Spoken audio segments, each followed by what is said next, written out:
Hola, nuevamente, bienvenidos, bienvenidas, que tengan muy buenas tardes. Les damos la bienvenida a este curso práctico de ejercicio de la abogacía en Neuquén, nuevamente.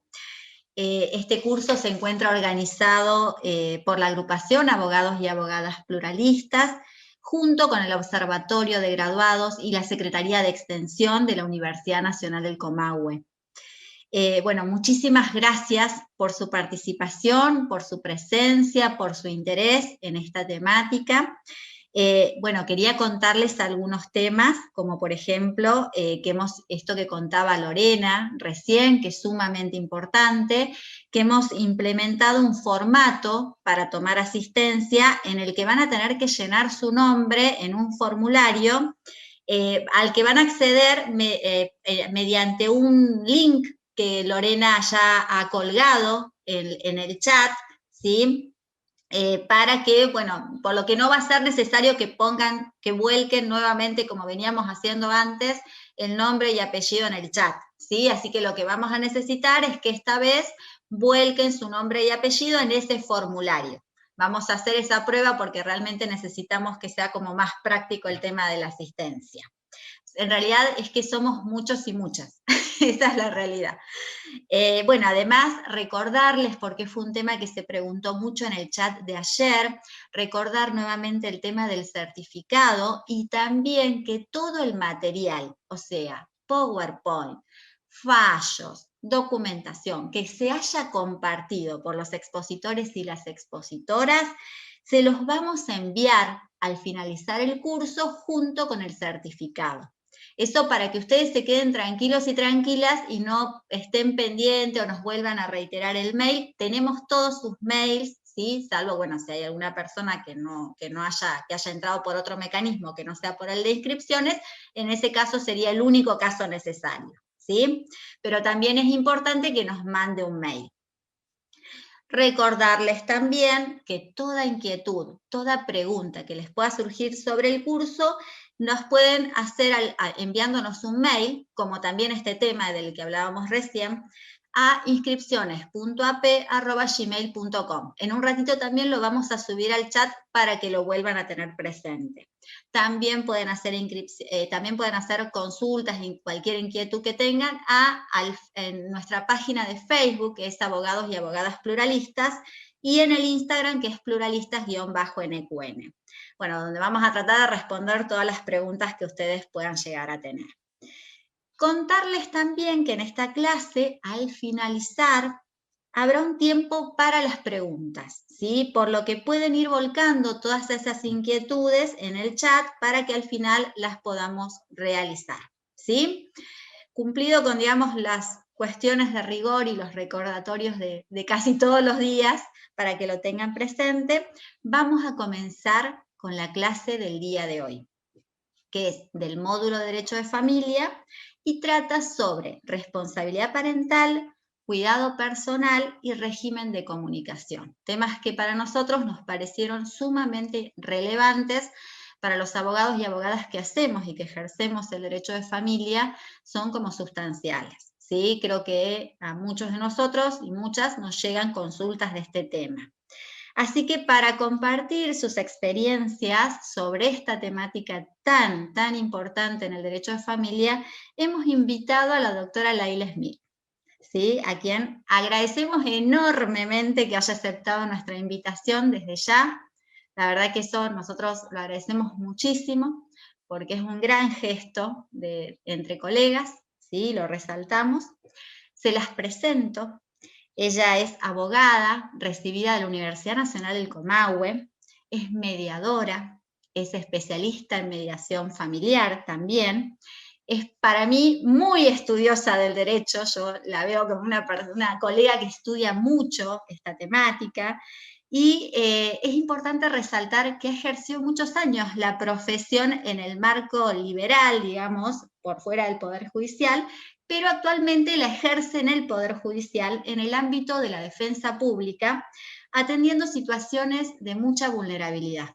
Así que me parece muy interesante también su postura, su posición frente a estos casos. Ya que actualmente, bueno, ella es titular de la Defensoría Pública número 4 de la ciudad de Neuquén. Así que bueno, y además, bueno, es una colega que queremos mucho también. Así que, Laila, desde ya te agradecemos enormemente que hayas aceptado nuestra invitación.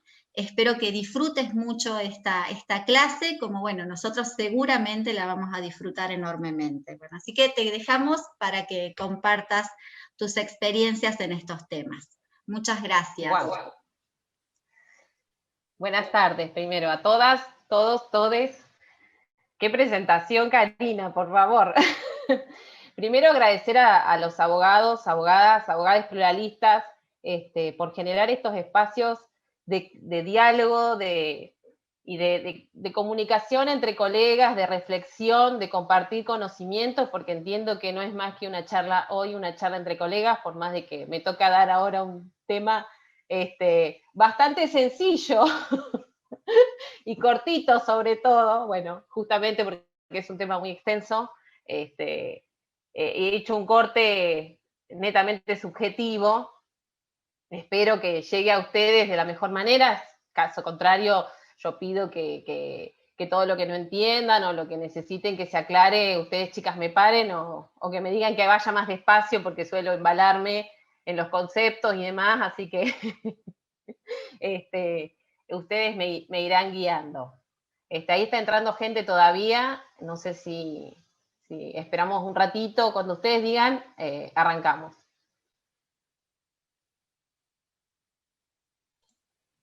Sí, Laila, ya podríamos largar. Sí, sí, sí. ¿Sí? Justo ahora no tenemos a nadie en sala de espera.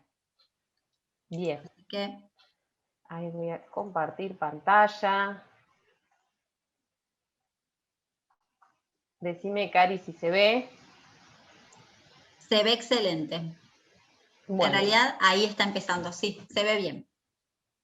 Bien, como vos lo dijiste, me ha tocado un tema álgido, un tema que tratamos a diario, calculo que no solo en la defensoría, sino en el ejercicio de la profesión también, los años, casi 14 años me tocó recorrer los pasillos de tribunales y era uno de los temas que más, digamos, más consulta tenía en el estudio. Bueno, empiezo con este tema hablando de la familia, ¿no? La familia, esta institución que ha tenido tantas modificaciones, ¿sí? La familia ya no como núcleo o como concepto cerrado, como veníamos acostumbrados, ¿no? O como nos lo inculcaron en la facultad, pero ha tenido una serie de cambios y transformaciones, no solo en su forma y contenido, sino en el significado que tiene la familia para la sociedad. Y sobre todo, ¿sí?, el rol de la mujer, que ha tenido tanta transformación, una transformación sin precedente en los últimos tiempos, que no solo, digamos, en la construcción de sus vínculos, sino también y específicamente en las cuestiones de género. Es así que la Corte Interamericana de Derechos Humanos ya no habla de familias, sino de familias en plural y de la democratización de las relaciones familiares. No puedo dejar de nombrar en este caso, y empezando este tema, a estos casos tan trascendentales del año 2012, que marcaron un poco, nos dieron como una guía, digamos, en este sentido. El caso de Atala Rifo versus Chile, la jueza Atala Rifo fue privada de la custodia, como decían en su momento, del cuidado de sus 3 hijas, en virtud de su orientación sexual.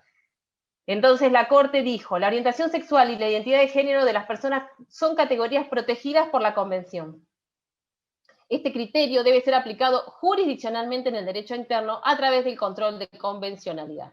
A su vez, la Corte interpretó, en el caso Fornerón, ya ahí nos tocó de cerca, donde el Estado argentino estuvo condenado no solo por haberle quitado la posibilidad a este hombre de compartir toda su vida, la vida con su hija, sino por los tiempos de los plazos procesales, ¿no? ¿Qué dijo la Corte acá? Porque acá amplía el concepto. No hablamos de familias, sino familias en plural, ¿sí? Y no se encuentra determinado un concepto cerrado de familia, sino ni se protege un modelo de la misma. Acá hablamos precisamente de familias monoparentales. Por eso la imagen primera, ¿no?, cuando empiezo el módulo, es lo que quise es identificar todos los tipos de familia y todos los tipos y la pluralidad que hoy en día llega al estudio a la hora de asesorar o a la defensoría. Bueno, como venía diciendo, el rol de la mujer, sobre todo en las cuestiones de género, no puedo dejar de mencionar la perspectiva de género al hablar de este tema. Yo sé que lo van a ver en profundidad con dos genias el viernes, pero hay algo que me viene haciendo ruido, hay algo que comenté con las chicas desde la práctica de la profesión, donde es necesario, no voy a leerles el concepto está ahí, lo pueden leer ustedes. La perspectiva de género no es discrecional, ni no depende de lo copada o no copada que sea la defensora o de la ideología del juez. La perspectiva de género es obligatoria. O sea, esto es obligatorio que también lo entiendan y que lo incorporen en el ejercicio de la abogacía, ¿sí? Y del derecho en general. La perspectiva de género tiene anclaje normativo. No puedo elegir si la aplico o no la aplico, ay doctora no me hable de eso, usted no puede ser, o este juez que progre. Acá la perspectiva de género es de carácter obligatorio. Atraviesa la vida misma, pero bueno, ha atravesado todo el sistema jurídico, todas las instituciones de derecho, y no tiene que ver solo con las cuestiones de violencia de género. Por eso lo traigo, y porque aparte en estas figuras que hoy vamos a ver, tuvo trascendental importancia. Entonces, acá lo vemos bien. La crisis en el derecho de familia o en la familia, desde esta visión de género, ha determinado que el Código Civil tuviera como columna vertebral la coparentalidad, ¿no? De esto de que tanto se escucha actualmente, de que nos asiste un régimen legal de coparentalidad. No es que se me ocurre tampoco. Y si esta coparentalidad se va a estructurar sobre estos principios, la igualdad real de oportunidades con respecto a los progenitores, y el interés superior de niños, niñas y adolescentes. Este principio tiene anclaje convencional, ¿sí? Lo mismo. Acá lo cito para que lo tengan. Es el artículo 18 de la Convención de los Derechos del Niño, el artículo 16 de la CEDAW, y se menciona también en la Convención Belén do Pará. El derecho a la coparentalidad es un componente esencial, es un componente del interés superior del niño. ¿Sí? Este componente, este derecho a la coparentalidad va a asegurar que este niño, niña o adolescente mantengan una estrecha comunicación, una estrecha relación segura con sus progenitores. Después vamos a ver en la práctica cómo lo llevamos. Estos son principios convencionales de carácter obligatorio, por eso me pareció relevante traerlo y al menos mencionarlos, sin entrar en profundidad en el análisis de estos conceptos, que muchas veces, depende del caso que nos toque atravesar, tenemos que tratarlos. Bueno, y me pareció un poco para cortar la seriedad de la convencionalidad, esta filmina, a ver, de la querida Mafalda, a ver si ahí puedo verla también. Bueno, me aparece la gente que está en lista, en sala de espera. Aplicable a esto y a la apertura en las relaciones familiares, al pluralismo, a la solidaridad familiar y a la democratización de las relaciones familiares, este gráfico de Mafalda donde dice, buen día nena, está el jefe de la familia, en esta familia no hay jefe, somos una cooperativa, ¿no? Bueno, así con esto arrancamos el tema de responsabilidad parental, que el Código Civil y Comercial lo recepta en el artículo 638, ¿sí? Este código sancionado, o sea, puesto en vigencia en agosto de 2015, tiene una particularidad que nos conceptualiza los diferentes institutos. Entonces a mí me pareció que me hizo como la vida más fácil que el código de Vélez, que no usábamos prácticamente, que vivíamos viviendo inconstitucionalidades. Entonces, consagra la responsabilidad parental de los progenitores con relación a los hijos menores de edad, estableciéndola como un conjunto de deberes y derechos que se precisan para cumplir roles que la propia ley fija, no la sociedad. Protección, desarrollo y formación integral. A ver, ¿qué pasó? La responsabilidad parental se va a asentar sobre tres principios fundamentales: el interés superior del niño, también tres principios de anclaje normativo que el código los trae, los menciona y los remenciona para que no nos quede duda de que hay que aplicarlos. Y yo cuando tengo que explicar este tema para que todo el mundo entienda, digo, es un auto que anda con 3 ruedas de manera equitativa, equilibrada, y sobre el cual se va a desarrollar todo el sistema de responsabilidad parental. El interés superior del niño, la autonomía progresiva, es decir, a mayor autonomía, menor representatividad de los padres, y el derecho a que el niño, niña, adolescente sea oído y que su opinión sea tenida en cuenta. Entonces, estos tres principios que no solo, y al igual que los que voy a hablar después, corresponde al juez la observancia, nos corresponde a todos. Nos corresponde a todos los que hacemos derecho de familia y a cada uno de los que tenemos que asesorar a progenitores a la hora de brindar nuestra opinión técnica. Es decir, no solo le compete al juez la aplicación de estos tres principios, a nosotros también, y bajarlo a la realidad para que los clientes o los usuarios entiendan a qué nos referimos.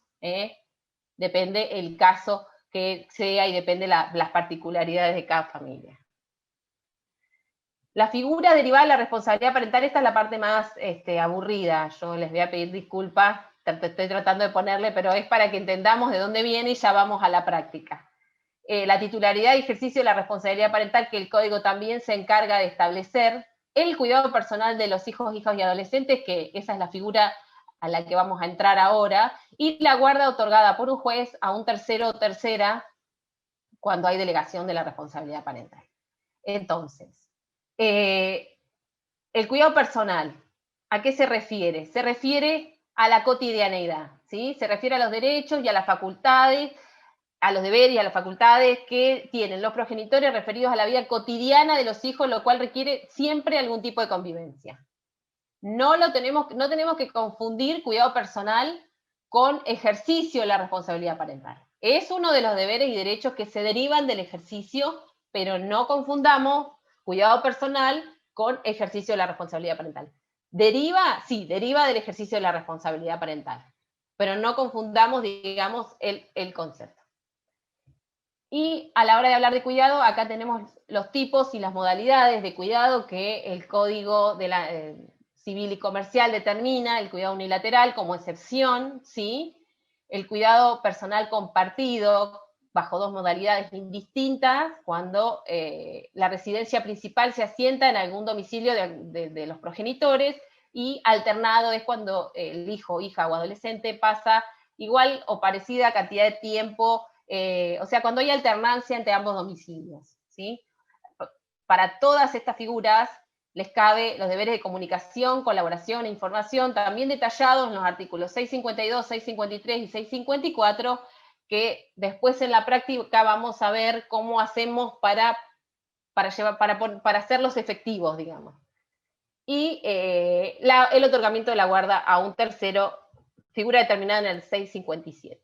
Bueno, hasta ahora todo lo ideal. La figura, el código, la convención, los principios de carácter convencional, pero sería irreal pensar que un sistema fundado en la cooperación sea siempre cumplido de manera pacífica y sin conflicto entre los progenitores. Y acá es donde empieza, digamos, nuestra labor fundamental, por eso esta figura que creo que grafica todo, este tironeo que vemos a diario, de una niñez muchas veces atravesada por los tribunales de familia, y me centro primero en hablar de la importancia de la actividad extrajudicial de los abogados que hacen derecho de familia. Yo sé que a veces se nos complica, los tiempos nos abruman, y es más fácil, más rápido hacer una demanda de cuidado, ingresarle, después nos vemos en el juzgado, pero bueno, eso ha generado también un índice de judicialización alto del que también nos tenemos que hacer responsables todos.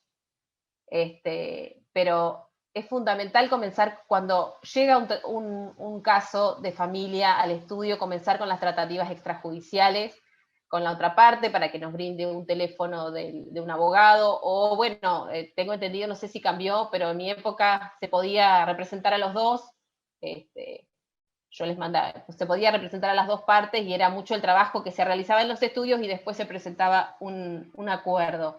Yo en ese caso les mandaba un mail donde les especificaba cuál era el trabajo que se hacía, cuáles eran las pautas para trabajar y que en caso de conflicto entre ellos, yo realmente renunciaba al patrocinio de ambos y debían buscar los dos un nuevo patrocinante por una cuestión ética, porque en realidad ambos habían confiado en mí y en el asesoramiento profesional que se brindaba, entonces no me parecía ético posteriormente seguir representando a uno o a otro cuando había conflictos entre ellos, que pasaba también. Entonces es muy importante la labor extrajudicial, la articulación extrajudicial de los abogados, aunque sea trabajo que no se ve y poco remunerado. Bueno, acá ya específicamente cuando tenemos que, me aparecen la gente de la sala, cuando, ¿qué tenemos que tener en cuenta para iniciar una demanda de cuidado personal? Ya les digo, es desde mi experiencia, es netamente subjetivo, todo lo que les voy a brindar no quiere decir que sea A o sea B, o que salgan a decir mañana, Laila nos dijo que es así y que no hay otra forma. Esta es la forma que yo trabajo y que es la que les transmito hoy. Primero y principal en el objeto, porque esto sí lo han resaltado de los juzgados, detallar la modalidad de cuidado pretendida. Es decir, cuidado personal unilateral, cuidado personal compartido, ¿qué tipo? Indistinto, con residencia principal en qué domicilio, alternado, tanto en los cuidados principal, compartido, en los dos casos de cuidado compartido, tanto indistinto como alternado, tenemos que trabajar en el plan de parentalidad. Y para eso el artículo 655, yo cuando recién salió el código lo usaba como guía, nos da una guía bárbara para trabajar esos puntos, inclusive el cliente ya venía con esos puntos anotados para poder trabajar en un plan de parentalidad completo, o al menos lo más completo posible, porque nunca se puede volcar en un acuerdo o en una propuesta la vida completa de los chicos, o sea, es imposible. Pero al menos estas pautas, lugar de residencia habitual, ¿sí? Conforme sea la modalidad pretendida, o alternancia en ambos domicilios, las tareas que asumirá cada progenitor en relación a las actividades cotidianas de los hijos o hijas, y la distribución, cómo van a distribuir las tareas. Muchos juzgados dicen, asocian el término plan de parentalidad a distribución de tareas, como es el juzgado número 4 de acá de Neuquén. Es fundamental esto, un detalle lo más claro posible del plan de parentalidad o de la distribución de tareas. La forma y la frecuencia en que se van a comunicar los hijos, hijas o adolescentes mientras que se encuentren al cuidado del otro progenitor, los periodos vacacionales, las fiestas de fin de año, los días especiales y la manera que harán efectivo la comunicación sobre educación, salud, bienestar y desarrollo de los hijos.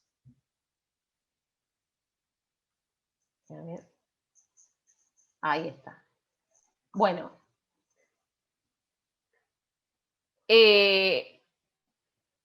fundamental, todo lo que yo proponga tiene que tener una carga probatoria que lo avale. O sea, no le puedo echar la culpa al juez si yo hice un relato bárbaro y me olvidé el plan de parentalidad, o si hice un relato bárbaro y desarrollé un plan de parentalidad y no tengo carga probatoria que lo avale.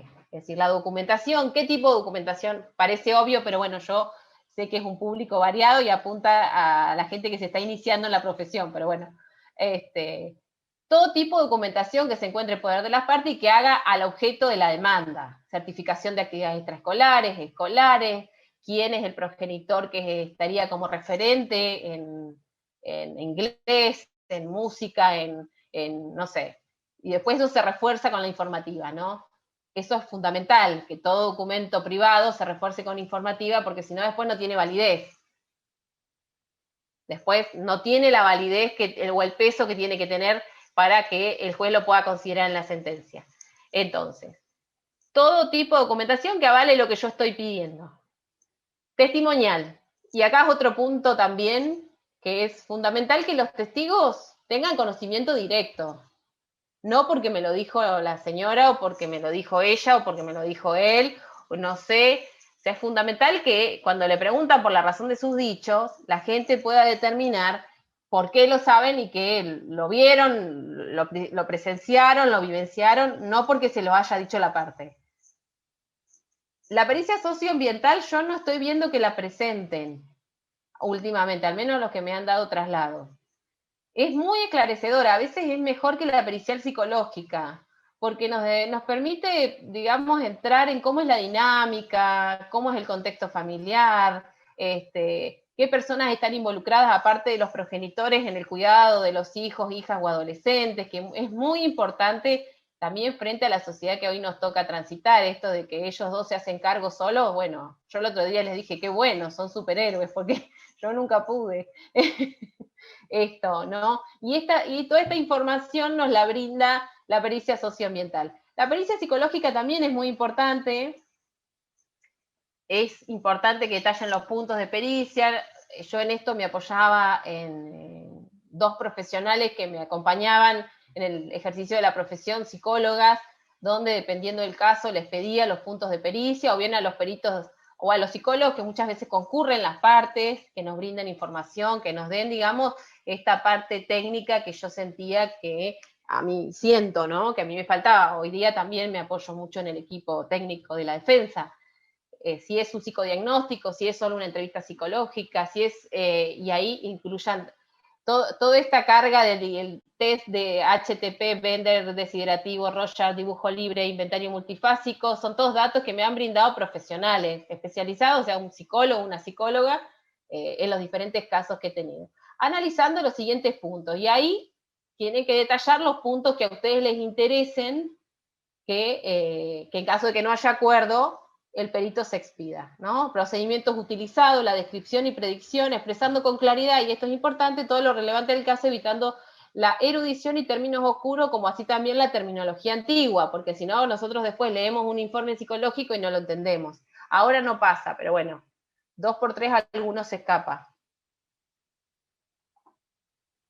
Y la informativa, dirigida no solo, como les dije hoy, a certificar el contenido y autenticidad de lo que sea desconocido, sino también aportar en el proceso informes relacionados con los hechos que se pretenden probar, ¿no? El pediatra, el colegio, la empresa, el progenitor, las empresas de celulares, porque las empresas de celulares, a los efectos de que las llamadas que duran menos de 2-3 segundos es porque se corta la comunicación, y ahí es donde el papá tiene para acreditar que ha querido comunicarse con el hijo, la hija o la mamá, o la progenitora, perdón, para hablar en términos más neutrales, ha intentado comunicarse con la hija, el hijo o el adolescente y no ha podido. Entonces, y también toda la prueba documental que yo aporto, es necesario que yo certifique el contenido de autenticidad, porque si no después no tiene valor probatorio. Ya lo ha dicho la Cámara de Apelaciones también, local. Bueno, hasta acá los puntos, para presentar los puntos más relevantes que yo entiendo. Después se abrirán las preguntas y si se me pasó algo trataré de responderlo. Con respecto a la demanda de cuidado, lo mismo con la demanda de régimen de comunicación, es decir, la fijación de un régimen de comunicación se da en los casos de que se solicite el cuidado personal unilateral, ¿no? Esto es el ejercicio compartido con cuidado unilateral. Aplicándose también el 645, que son los actos que requieren el consentimiento de los progenitores. Entonces, a la hora de interponer una demanda, no hablamos de distribución de tareas acá, cuando pedimos un cuidado personal unilateral, ni un plan de parentalidad, sino este derecho de comunicación que le asiste al progenitor no conviviente. Ahora vamos a ver, porque esto no es interpretado tan así acá en la zona. Ahora vamos a eso. Siempre tener presente que las modalidades son transitorias y pueden sufrir modificaciones con el fin de adecuar la comunicación entre los hijos y conforme sea la dinámica de cada familia y el crecimiento y el desarrollo, porque un régimen de comunicación fijado hoy o un plan de parentalidad acordado hoy, seguramente el año próximo o cuando los hijos van creciendo, queda totalmente fuera de contexto, porque también fijar las pautas, ¿no? Esto es lo que yo trabajaba en mediación. Hoy es esta realidad. Cuando cambie la realidad, ¿vamos a volver a la mediación? No. O sea, la idea es que el trabajo, si bien no somos psicólogos, pero el trabajo que se hace con el cliente, es decir, bueno, hoy este es el régimen de parentalidad, mañana va a ser otro. ¿Cómo te vas a comunicar? ¿Cómo van a rotar? Ese trabajo es el que hacen las mediadoras en el servicio de mediación familiar. Por eso se dice que la finalidad de la mediación excede el marco de un convenio y lo que busca es generar cambios en la vida cotidiana de las personas, justamente para lograr una recomposición del conflicto realmente efectiva.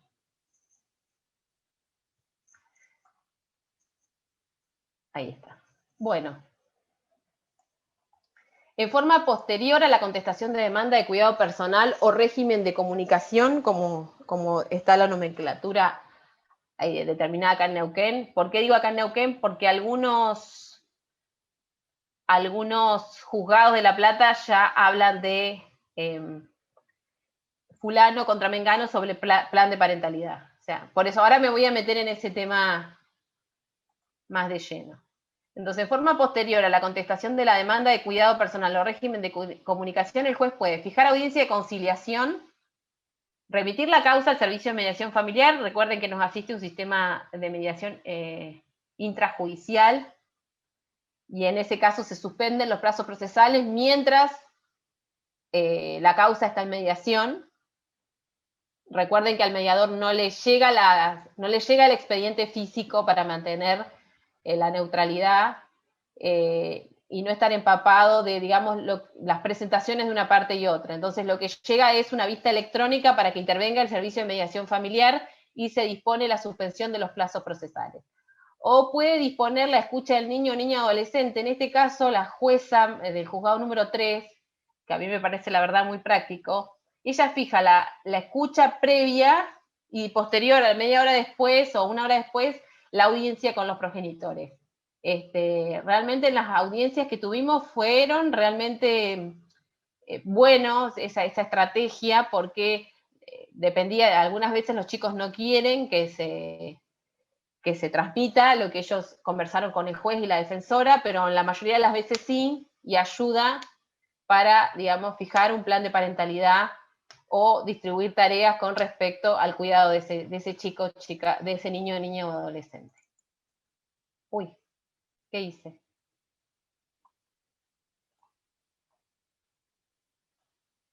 Bueno. Todas las instancias acá son propicias para alcanzar acuerdos que tengan como finalidad recomponer el conflicto, como lo vengo diciendo, tanto extrajudicial, en la audiencia de conciliación del juez, cuando la causa se remite a mediación familiar, o durante el transcurso del proceso a través de la comunicación de los abogados.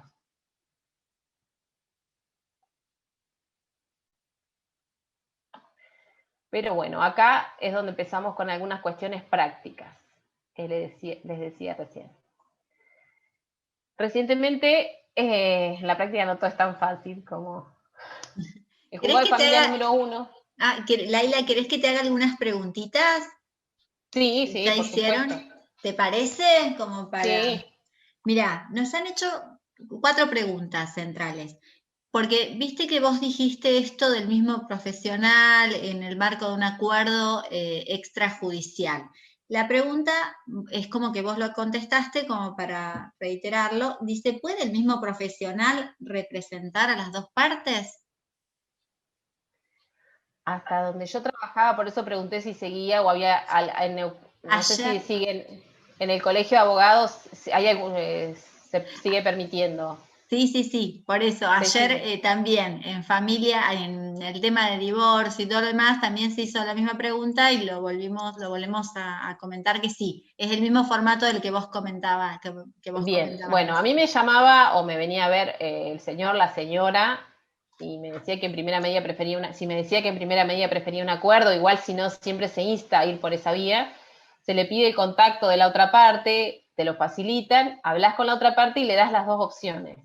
O que vos los representás a ambos, o que puede buscar un abogado. Muchas veces te dicen, no, yo quiero buscar un abogado, o muchas veces te dice, sí, mira, la verdad que no tengo problema, no hay inconveniente. Lo que yo hacía, para que nos quede claro a todos, es remitirles un mail después de esta reunión que tenía con ellos. El mail me lo tenían que contestar expresando su conformidad, cuál era la modalidad de trabajo, cuál iba a ser el abordaje, y cuántos eran los honorarios y cuántos se tenían que abonar al principio, después, bueno, eso cada uno lo verá.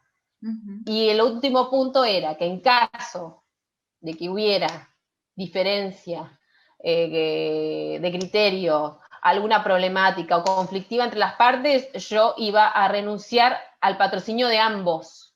Tal cual. Sin posibilidad de volver a representarlos posteriormente, o al menos por el lapso de 2 años. Perfecto. Eso se lo ponía en negrita al final, y les pedía por favor que ellos me contestaran ese mail expresándome su conformidad o no.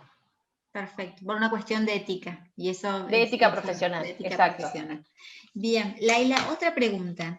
Dice, ¿qué importancia considera que tiene la aplicación de la perspectiva de género en el pedido de cuidado personal cuando hay situaciones de violencia para con la progenitora? Considera que si los hechos de violencia se dan en frente de las niñas, ¿resultan víctimas indirectas de dicha violencia? Sí, justamente esto que les comento del trabajo interdisciplinario que a mí me gusta realizar, recientemente, tanto el psicólogo como el psiquiatra del equipo del Ministerio Público, ya sea que el niño, niña o la persona sea víctima directa de los golpes o vea cómo golpean a otro, el impacto en la psiquis es el mismo. Es exactamente el mismo. Es violencia indirecta, pero el impacto a nivel psicológico es igual. Si le pegaran a él, a ella, o si ven cómo le pegan a la mamá, al hermano o a alguien de su familia. Bien. Laila, otra pregunta. ¿Qué sucede si se logra probar que uno de los progenitores consume estupefacientes? ¿Y qué medios de prueba se podrían tomar en cuenta por el juez para que se logre probar que este progenitor consume drogas y no puede estar bajo el cuidado de un menor? Esa es la pregunta. A ver, separemos dos cuestiones. O sea, no lo podemos privar porque consuma, ¿sí?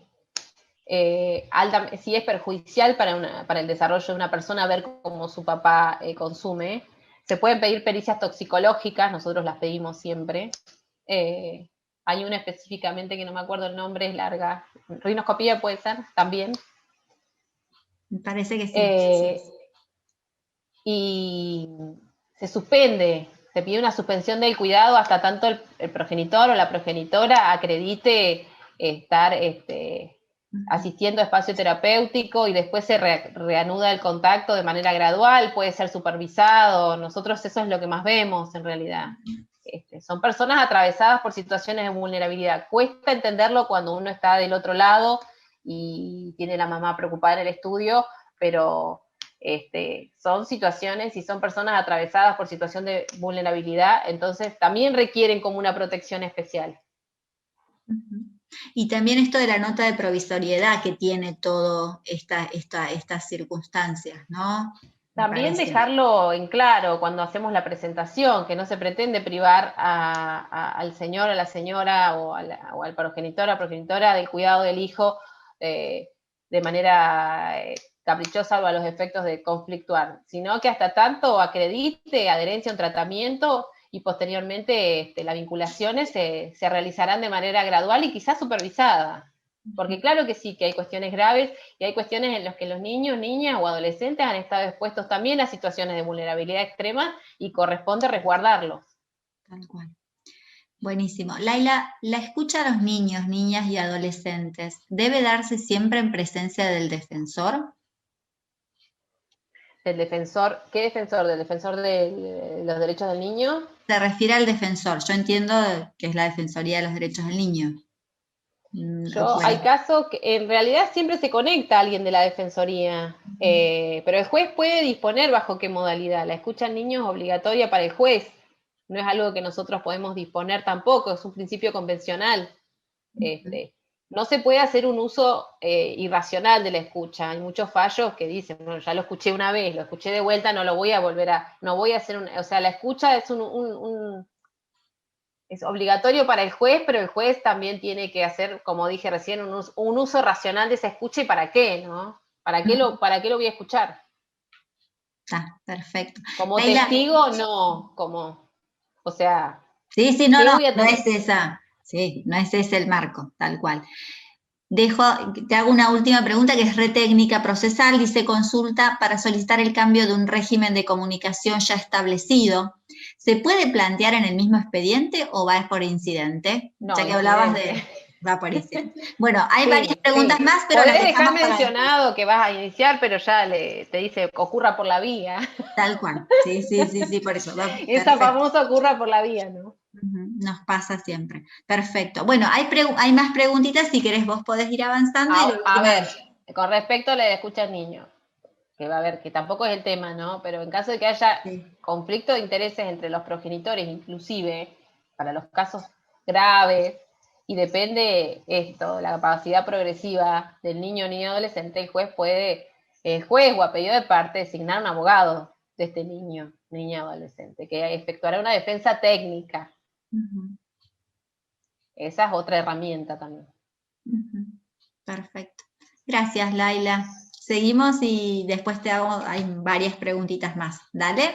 Bien, bien, bien, bien, bien. Bueno, les traigo un fallo reciente del juzgado de familia número 1. No es fallo, no les puedo decir todavía porque estamos ahí sin resolver. ¿Qué pasó acá? Pero nos abre un interrogante para una discusión interesante que quizás, Kairi, después de esto podrías abrir preguntas, yo te iba a preguntar. Porque esto de que cuando hablo de cuidado personal indistinto con residencia principal en el domicilio de materno-paterno es la regla general, así lo determina el código. Entonces, el juzgado 1 me dice, es entonces que la modalidad propuesta, esto es el cuidado personal compartido indistinto, es la regla, tal como lo prescribe el 651. Por lo que ante la inexistencia de un pronunciamiento judicial que estipule lo contrario, régimen de cuidado compartido, alternado o régimen de comunicación unilateral, será esta modalidad de cuidado personal de los hijos la que se impone normativamente. Ahí voy. Por ello, la fijación de un régimen de comunicación queda circunscripta a aquellos casos que el juez atribuye el cuidado personal a solo uno de los progenitores. Él me dice lo mismo que yo venía diciéndoles hasta acá. Pero ahora bien, resulta que en muchas situaciones es necesario establecer pautas ordenadoras del sistema de comunicación de los hijos con el progenitor no conviviente. Sentado ello, el señor L podrá en consecuencia optar por dos vías. Pretender la distribución de tiempo y tareas que cada progenitor realiza respecto de su hija, o pretender un pronunciamiento relativo al cuidado de los hijos y su residencia principal. A mayor abundamiento, cabe precisar que ambas acciones revisten trámites distintos. En virtud de los puestos, deberá readecuarse el objeto de demanda. Acá lo que me está diciendo es que como yo le estoy pidiendo, este papá llegó a la defensoría diciendo que, bueno, los pongo un poco en el caso. Él no puede ver a la hija desde diciembre, desde las fiestas prácticamente, pero me dice, mira, yo no quiero conflictuar la relación con la mamá, así que en primera medida me gustaría que intentes un acuerdo. Intentamos desplegar tratativas extrajudiciales y la mamá cambió el celular y nos cortó todo tipo de comunicación, con lo cual nos obligó a iniciar el cuidado personal compartido, indistinto, con residencia principal en el domicilio de ella, porque es una bebé muy chiquita, y el papá lo que me dijo es, yo no quiero alterarle el ritmo a ella, quiero comenzar a verla de manera gradual, es muy bebé, para ir extendiendo. Entonces el plan de parentalidad que se propuso fue ese, ir extendiéndolo para quizás en un futuro ir a un alternado, y se especificó los días y demás. El juzgado de familia, como yo le pedí la regla principal, me dijo, no, readecuá para un régimen de comunicación. A ver, y con esto, ¿por qué lo traigo, no? Porque a mí, al menos desde mi concepción profesional, ¿no? Estas cuestiones abren camino que tengamos que investigar, abrir la cabeza y crean posibilidades de crecimiento para seguir aprendiendo, ¿no? En todos los aspectos. De un lado, me parece que de un lado el juzgado y del otro. Entonces, yo frente a este escenario, y con este progenitor que me dijo, está bien, yo no quiero un régimen de comunicación, yo quiero estar involucrado en la vida de mi hija. Si bien de a poco, gradual, porque es muy bebé, pero un régimen de comunicación no. Entonces, nosotros planteamos, entre algunos argumentos, porque no les iba a traer todos, pero si los necesitan, yo no tengo problema en brindarlos. Ahora bien, lo que nosotros dijimos es esto: de los hechos descritos en la demanda se desprende que la progenitora se encuentra obstruyendo el contacto paterno-filial, lo cual se traduce que en la realidad no tiene ningún tipo de cuidado de su hija, ni indistinto ni alternado por el impedimento constante de la demandada, quien no ha permitido ningún tipo de comunicación entre el señor L y su hija conforme fuera expresado. Cabe entonces preguntarnos acá, y por ahí esto sí sería bueno abrirlo a debate: si no es en un proceso de cuidado personal, donde el progenitor pueda peticionar y discutir ante vuestra señoría el cumplimiento efectivo del principio general que determina el ordenamiento legal, y acordar o bien distribuir las pautas ordenadoras del sistema de comunicación de los hijos con el progenitor no conviviente, esto último, según la propia letra de la resolución atacada, ¿cuál sería entonces el proceso indicado? Poca utilidad tiene que el Estado reconozca formalmente un derecho si su titular no puede acceder en forma efectiva al sistema de justicia para obtener la tutela de dicho derecho. Este papá lo que quería era que el principio general se lleve a cabo.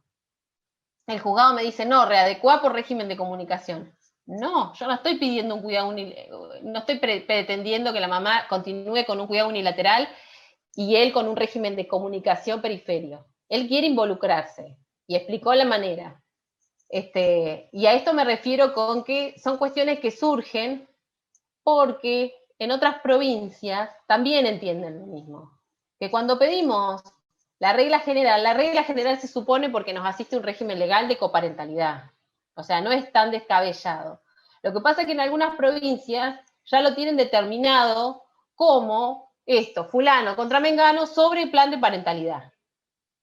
Yo no sé si es una cuestión de nomenclatura, ¿sí? Pero el código me determina que el régimen de comunicación es para un tipo de cuidado que no es el que pretende el progenitor, porque el progenitor pretende estar de manera activa en la vida de su hija. ¿Me explico? ¿Por qué digo que estas situaciones y estos planteos del juzgado no hay que verlos como una frustración o con un enojo, sino con esta posibilidad de abrir la cabeza, de investigar y de seguir, digamos, caminando con este código que es relativamente nuevo y que nos brinda muchas posibilidades?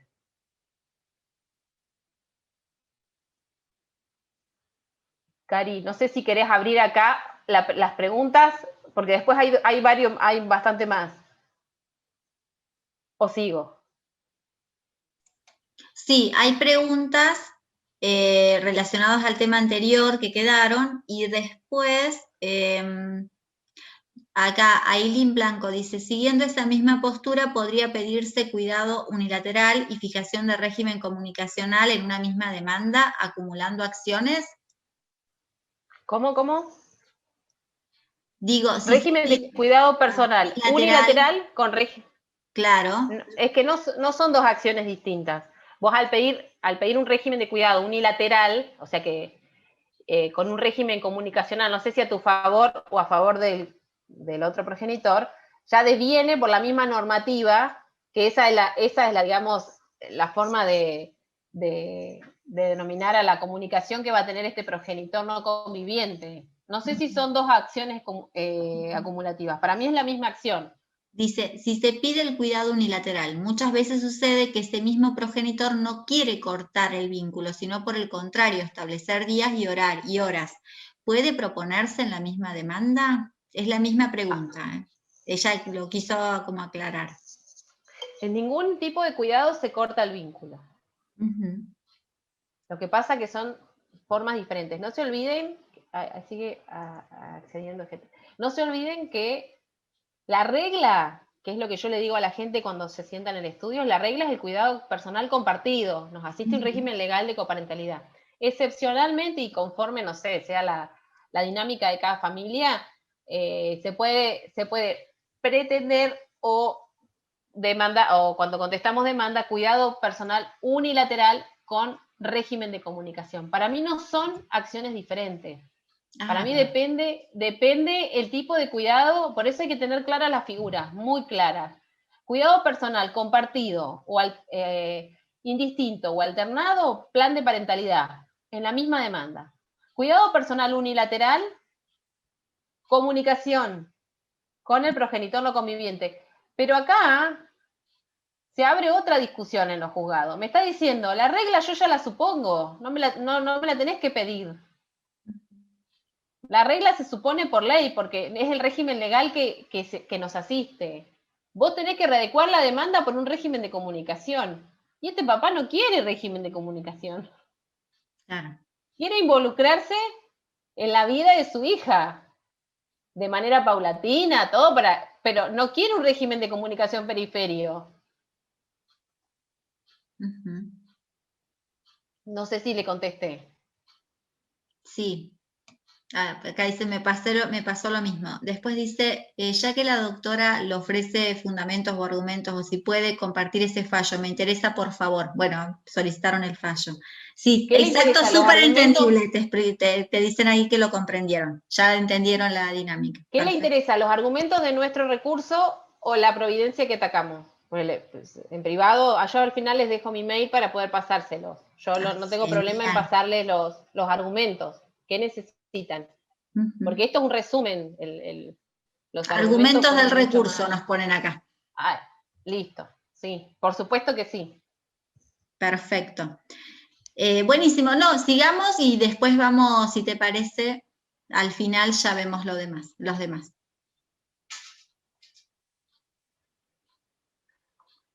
Bueno, cese la convivencia. Acá empiezan los problemas. Se presume que los actos de uno cuentan con la conformidad del otro. No sé, para la vida cotidiana no vamos a estar pidiéndole, encima que me separé, pidiéndole conformidad para la cotidianeidad de los actos de los hijos o hijas adolescentes a cualquiera del otro progenitor, no el que tomó la decisión. Bueno, pero esto tiene excepciones, son los actos que requieren consentimiento de ambos progenitores, que están detallados específicamente en el 645, y cuando hay oposición, que acá es al menos lo que más veo, por eso les traigo dos casos prácticos, sobre todo el cambio del establecimiento educativo, es lo que más se consulta, y el cambio del centro de vida. Bueno, este es un caso relativamente reciente, del juzgado de familia 4. No tengo sentencia, pero sí, si en privado necesitan, yo les puedo ir pasando todas las presentaciones que se hicieron y las resoluciones que en este caso a mí me parecieron interesantes y acotadas en cuanto a derecho, ¿no?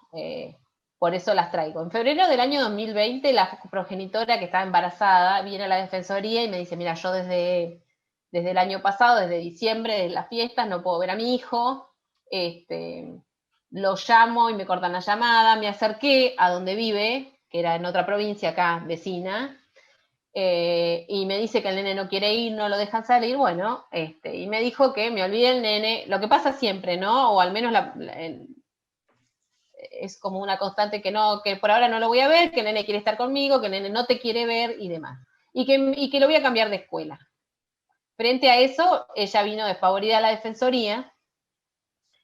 Previo a armar la demanda de cuidado personal compartido bajo la modalidad distinta con residencia principal en su domicilio y con la medida cautelar de reintegro, ¿no? Dado que luego la fiesta de fin de año, este nene continuaba con su papá, pero no solo continuaba con su papá, sino que se le había obstruido el contacto totalmente, y ahora van a ver cómo sigue obstruido el contacto después. Previamente, y esta es una herramienta que yo utilizo mucho y lo utilizaba en el ejercicio de la profesión, ella le hizo una nota que va dirigida al establecimiento educativo a fin de inmovilizar el legajo escolar del nene. Entonces yo después no me preocupo si el juzgado se tardó un día, 2 días o 3 días. Yo al juzgado le presenté el paquete completo fundado. con la nota, ¿sí? O sea, miren, si necesitan la nota, yo se las puedo pasar.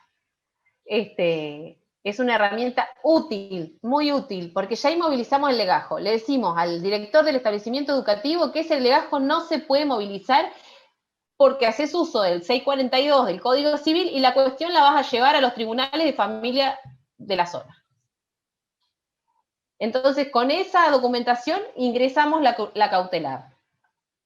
En marzo, como sabrán, del año pasado, se declaró la emergencia sanitaria con el que siguen el aislamiento social preventivo y obligatorio, hecho que dificultó, si la comunicación estaba dificultada antes, imagínense con el aislamiento. Fue mucho peor. Entonces, el 3 de abril del año pasado, en razón de lo prescripto, esto es lo que le decimos nosotros a la jueza, lo prescripto en los artículos 3, 9 y 19 de la Convención de los Derechos del Niño, y con motivo de la falta de total colaboración y predisposición del progenitor de permitir ejercer el derecho del niño ese, de mantener una relación natural con su mamá, quien sistemáticamente y con distintos artilugios impidió el efectivo contacto materno-filial, solicito que hasta tanto se levante el aislamiento social preventivo y obligatorio, o lo que queda el mismo, pobrecitos nosotros pensábamos que se terminaba, el niño permanezca con la señora X, habilitando los plazos con esa finalidad, como así también la habilitación de la circulación respectiva a ese efecto únicamente. Hasta tanto se efectivice la posibilidad de contacto físico y siendo que es imprescindible mantener algún tipo de comunicación entre la señora S y su hijo, yo acá me presenté por el 48, porque ella estaba embarazada y porque la circulación estaba muy restringida. Solicito que se intime al progenitor a que en el horario de 16 a 17, este horario me lo había brindado ella, habilite las videollamadas de WhatsApp entre la madre y el niño bajo procedimiento de incumplir una orden judicial y girar las actuaciones a la fiscalía pertinente. El juzgado me hizo lugar parcialmente porque obviamente me dijo que lo que pretendía no encuadraba en la normativa de emergencia. Me dijo que solamente deben entenderse exclusivamente aquellas situaciones de riesgo grave, excepcionalmente e inminente, y que rige actualmente lo dispuesto en el decreto 2297 y el decreto del Tribunal Superior de Justicia 172, que tanto lo vimos, por lo que la pretensión de distribuir el cuidado entre la cuarentena resulta a la fecha improcedente. En tanto, dicho marco normativo impide, por razones de salubridad pública, el traslado a los efectos del cumplimiento. Pero me dijo, ahí va la otra.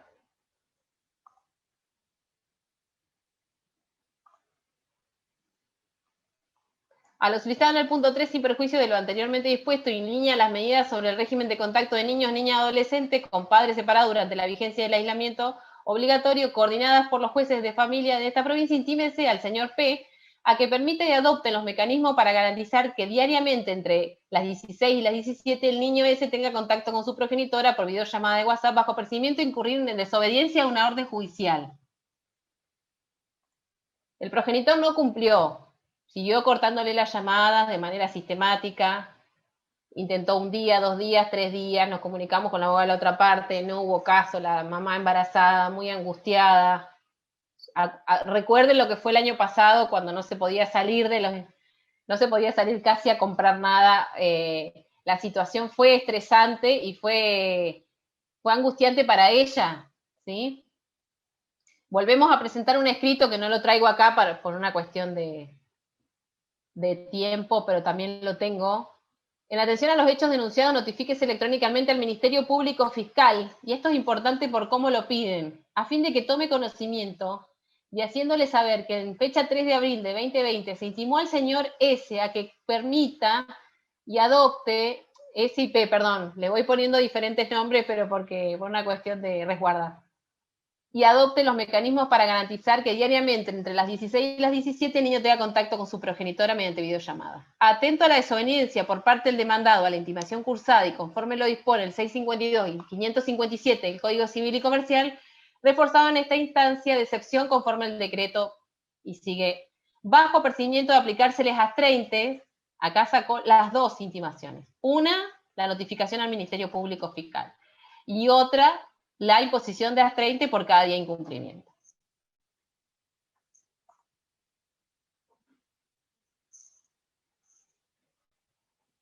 Acá hago un paréntesis y ahora les sigo explicando el caso porque siguió con los incumplimientos, pero esto es un recurso también importante, que es cómo es el trámite o el procedimiento ante el Ministerio Público Fiscal cuando hay incumplimiento de una orden judicial.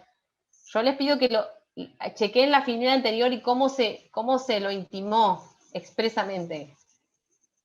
Hágase saber al Ministerio Público Fiscal que el señor ha incumplido la orden judicial impartida en tal fe. O sea, veníamos ya de varios incumplimientos. Nosotros le adjuntamos las vistas de pantalla, las veces que él le decía no vas a ver más al nene, las llamadas reiteradas de un segundo, todo el historial.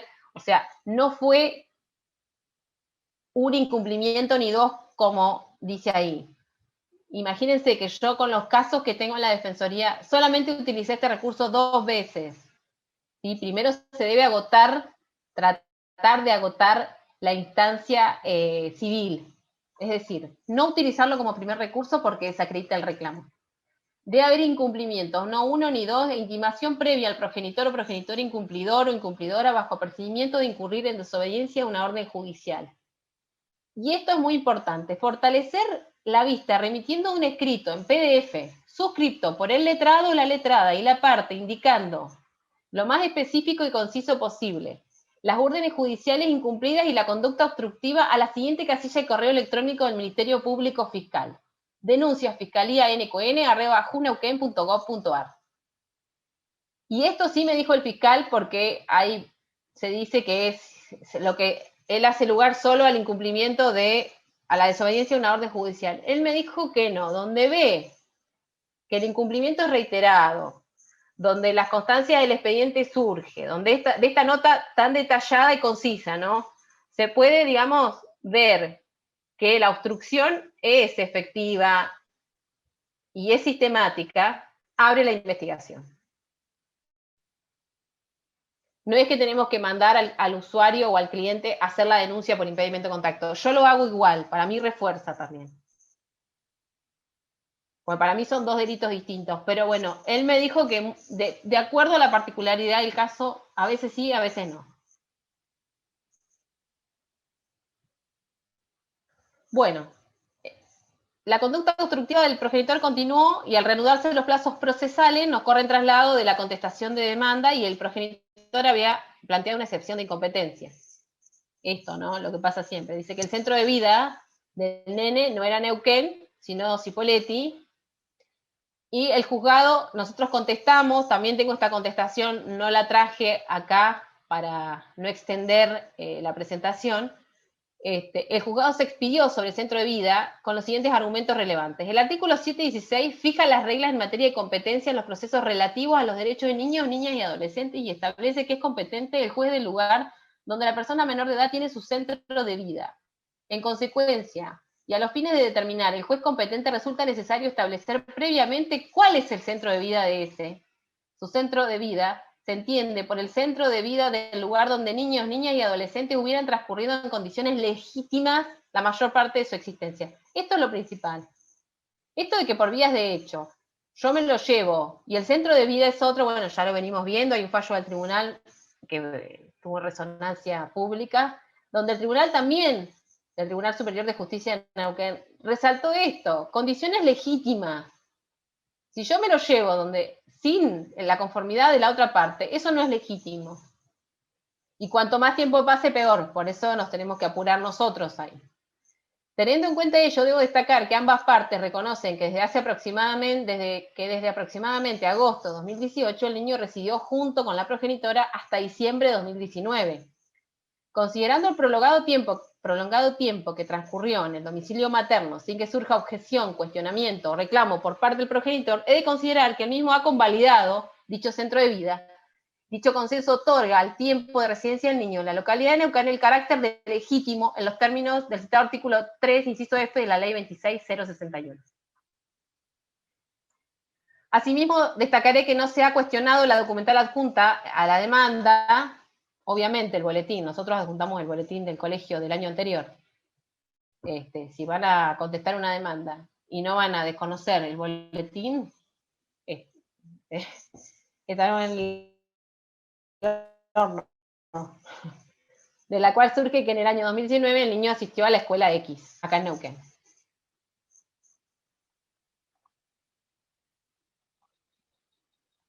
Del cúmulo de hechos reconocidos y reseñados surge demostrado que el niño residía en forma estable y prolongada en la ciudad de Neuquén y que la retención del niño en el domicilio paterno, cuando la finalidad del traslado fue pasar las vacaciones, resulta evidentemente ilegítimo por lo expuesto, siendo que el tiempo que se ha permanecido en el domicilio paterno no ha sido convalidado.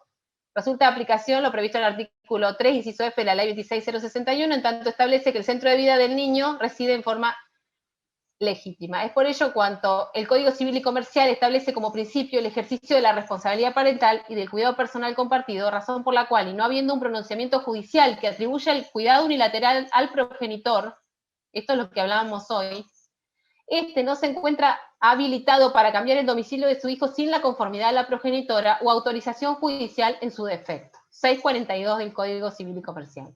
En función de ello, ha de concluirse que la retención del niño en la ciudad de Cinco Saltos para radicarse junto a su progenitor sin la conformidad de la progenitora al respecto, y más aún con expresa oposición de la misma ante juzgado en febrero del corriente, no reviste la condición de legítimo que se exige para la determinación del centro de vida, desde que dicha decisión no puede ser válidamente tomada en forma unilateral por el progenitor. A mí me parecieron este fallo, si quieren se los paso completo, porque los argumentos de la resolución interlocutoria son muy ricos. De esta forma, considero que en la atención a la corte del niño, el tiempo de separación de los progenitores, el mismo transcurrido en condiciones legítimas, un tiempo prolongado al cuidado de su progenitora, debiendo por lo tanto atribuirse competencia a este juzgado. Posteriormente fijó 2 audiencias más para ver si llegaban a un acuerdo con respecto al cuidado. El progenitor no asistió, debiendo expedirse en una nueva interlocutoria a pedido nuestro, un régimen provisorio de cuidado personal. Acá habla de régimen, pero bueno, es plan de parentalidad. Compartido alternado, a desarrollarse una semana con cada uno desde el día miércoles en el horario de la tarde hasta el otro miércoles. Es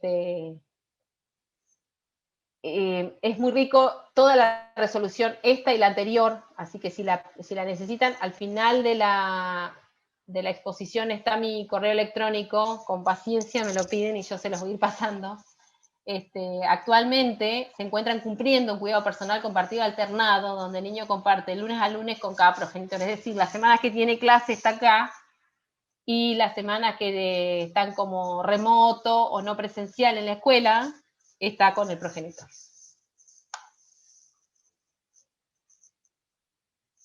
Tengo otro caso parecido.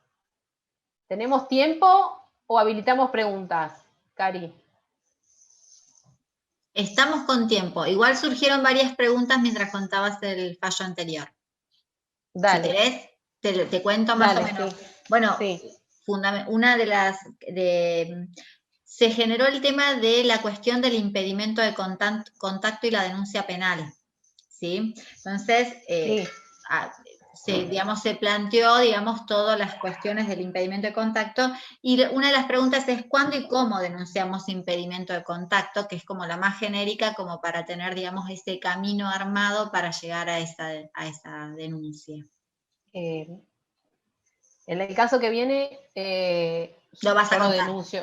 Lo voy a contar, pero les me adelanto. No lo detallé acá cuándo.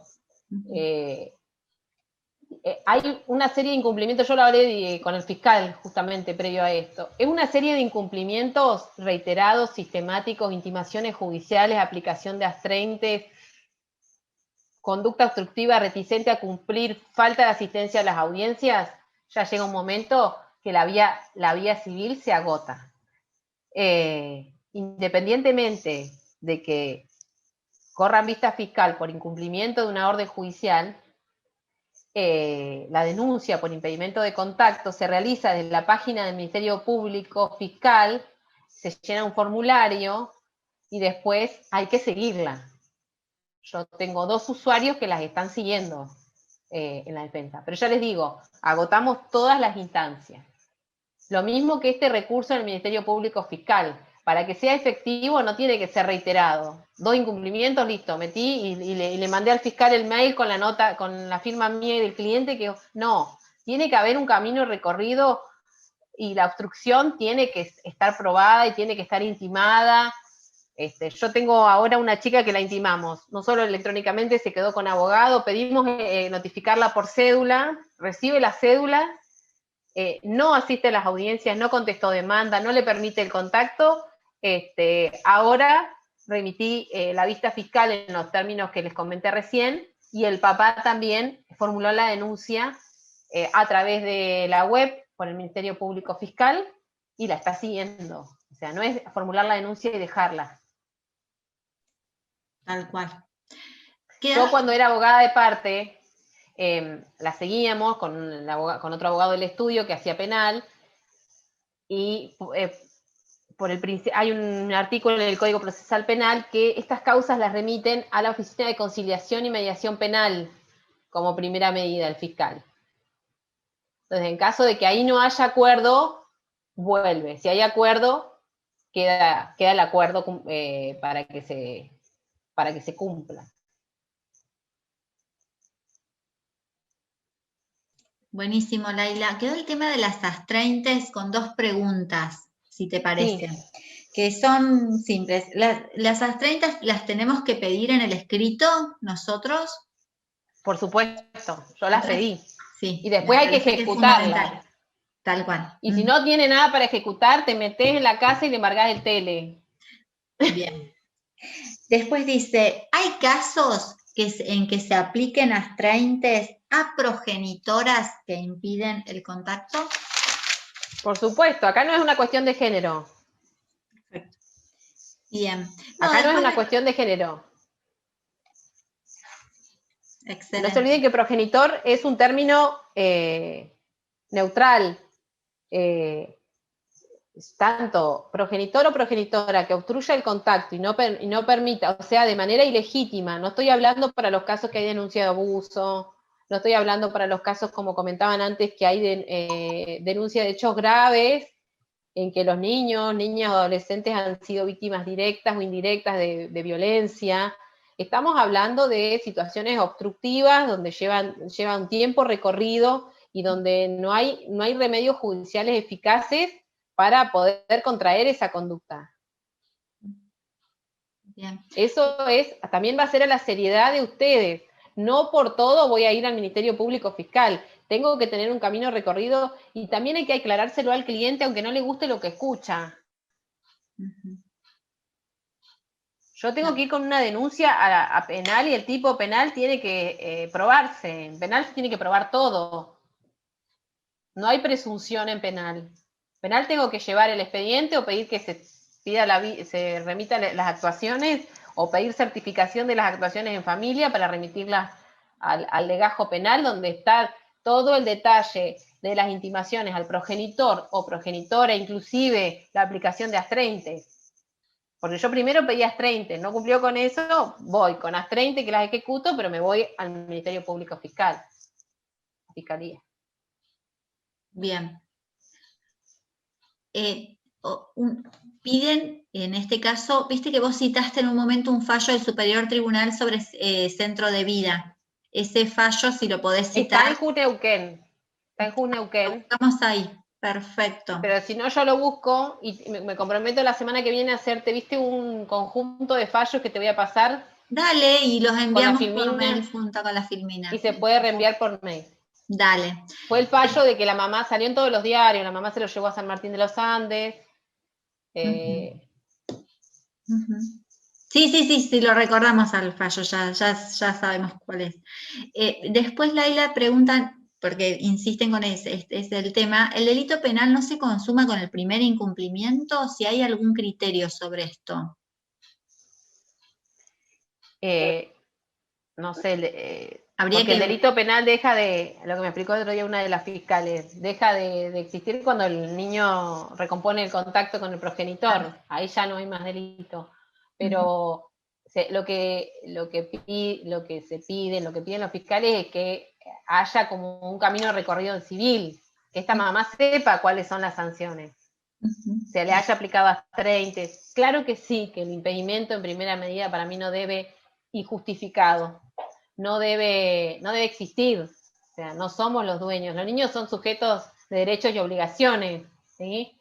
Por eso se cambió la palabra menor, ya no hablamos de menor, hablamos de mayoría o minoría de edad, pero no hablamos de menores, por más de que a veces lo escuchamos, lo vemos escrito en fallo, que es un horror, pero hablamos de niños, niñas, adolescentes, sujetos de derechos y obligaciones con un interés superior que hay que proteger. Entonces, si este progenitor no protege o no observa el interés superior en virtud de su capacidad progresiva, y bueno, ahí tenemos que accionar. Obviamente, desde el primer impedimento, sí, está configurado el delito, pero no es efectivo si el reclamo, como yo estaba en la filmina anterior, si con un solo impedimento hago la denuncia, sí con un camino recorrido. Al menos eso es lo que me comentaba el fiscal, ¿no? Y eso es lo que yo hago. Imagínense que yo tengo más de 200 casos, aproximadamente 200 casos de cuidado entre cuidado y régimen de comunicación, un poquito más me parece, en la Defensoría, y solo con dos utilicé el recurso del Ministerio Público en cuanto a la desobediencia a una orden judicial. En el resto fueron intimaciones, astreintes, intimación de ejecución de las astreintes, y donde ahí se efectivizó o se recompuso el contacto. O acuerdos en mediación, o acuerdos extrajudiciales, o los chicos crecen y se cansan también. O sea, eso es horrible decirlo, pero es la verdad, es lo que sucede. es frustrante para los que hacemos familia también, porque es responsabilidad de todos. Laila, tengo una pregunta que es, ¿qué hacemos cuando el progenitor, yo me imagino que tendría que preguntarle a Laura la pregunta más profundamente, pero dice, ¿qué hacemos cuando el progenitor no cumple el régimen y no aparece a buscar a los niños? ¿Denunciamos ese incumplimiento? Sí, lo hace saber, por supuesto. Hace saber al juzgado que en día de fecha tal el niño quedó esperando con la mochila, o la niña quedan esperando con la mochila, que en fecha tal quedó esperando con la mochila, por lo cual se intima al progenitor a cumplir, o en cuyo efecto esta parte suspenderá el contacto, que no es lo que corresponde, pero nosotros lo pedimos, sí, por supuesto que sí, se hace saber en el expediente.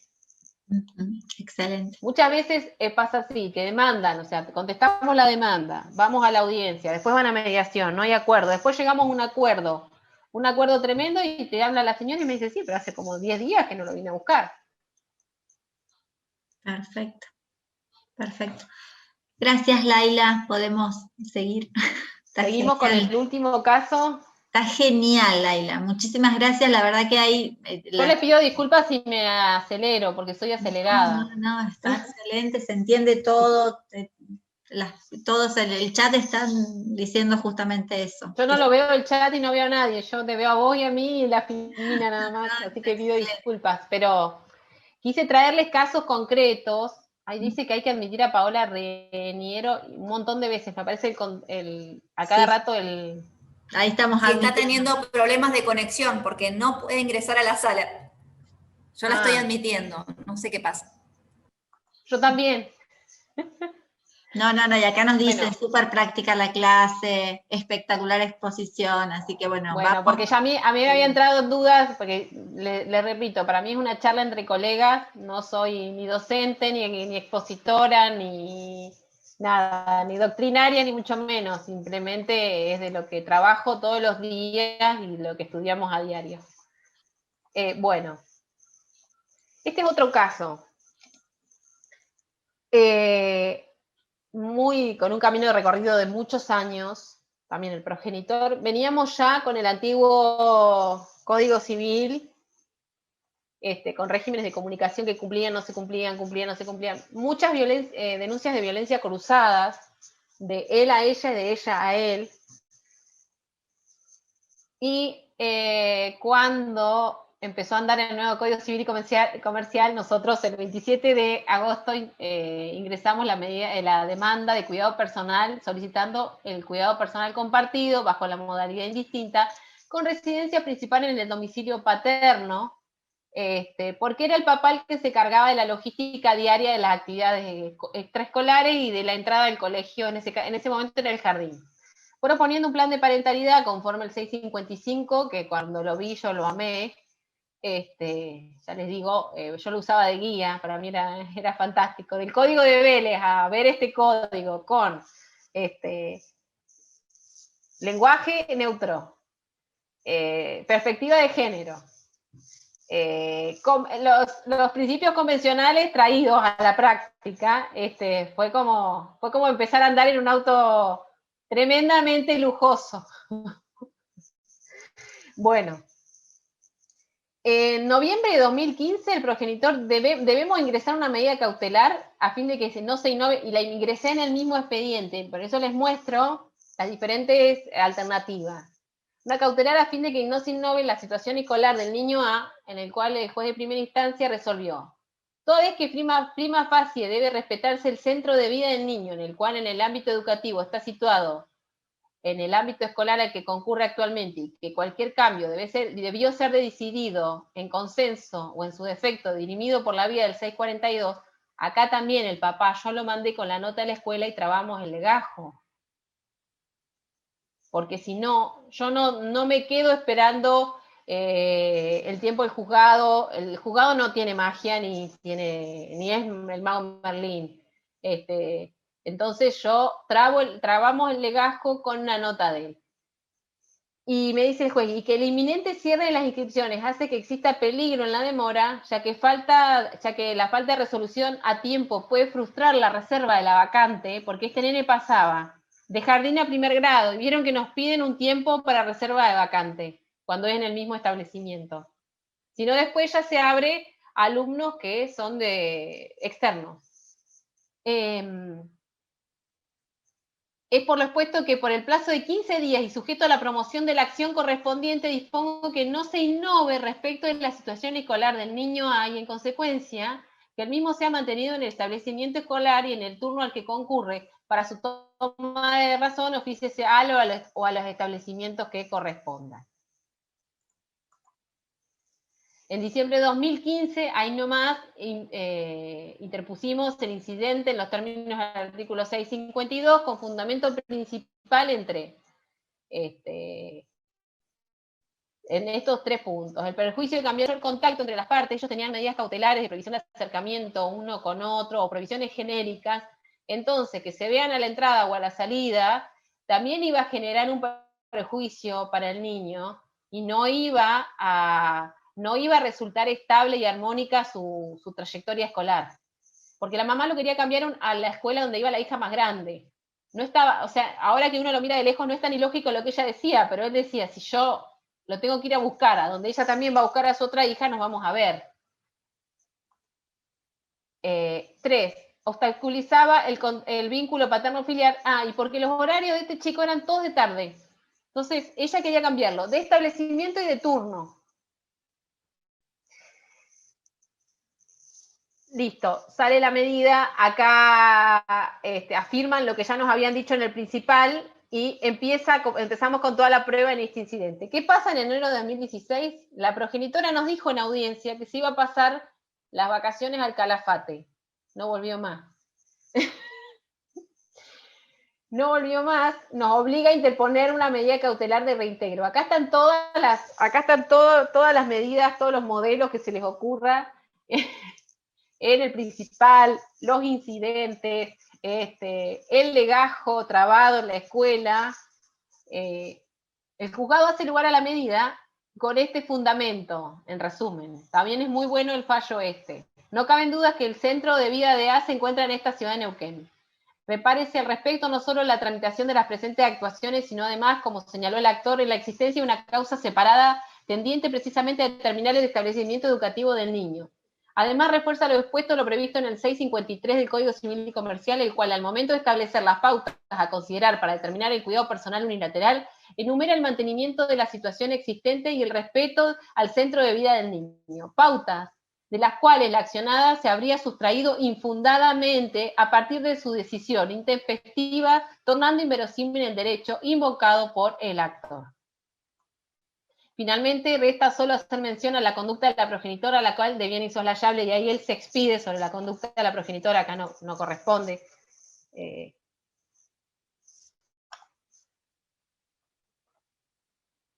En efecto, no solo ha ejercido de manera abusiva, bueno, sí lo puse, la facultad derivada de la responsabilidad parental en los términos del artículo 10, al decidir de manera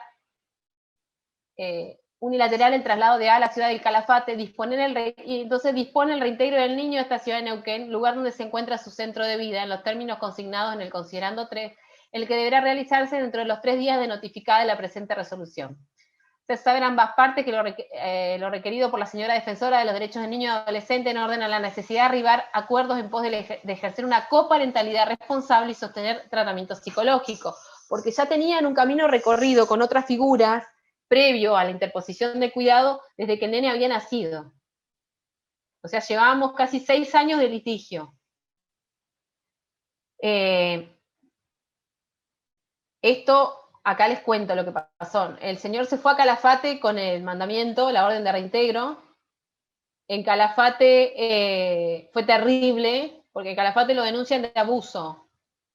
Entonces el juez de Calafate dice, no, corresponde Neuquén. Si el ASI fue en Neuquén, ella cuando el papá llegó a Calafate dije, ay, yo me acordé que por ahí lo abusó. Fue muy parecido, era tremenda la denuncia, era insostenible. Entonces, frente a este escenario, y acá el papá sí hay que recalcar que él tuvo en miras el interés superior de su hijo y dijo, yo no me lo voy a llevar con la policía y a los gritos arrancándoselo de los brazos de la mamá. Yo lo que quiero es que el juez me garantice que el nene va a volver a Neuquén. ¿Qué hizo la jueza de Calafate?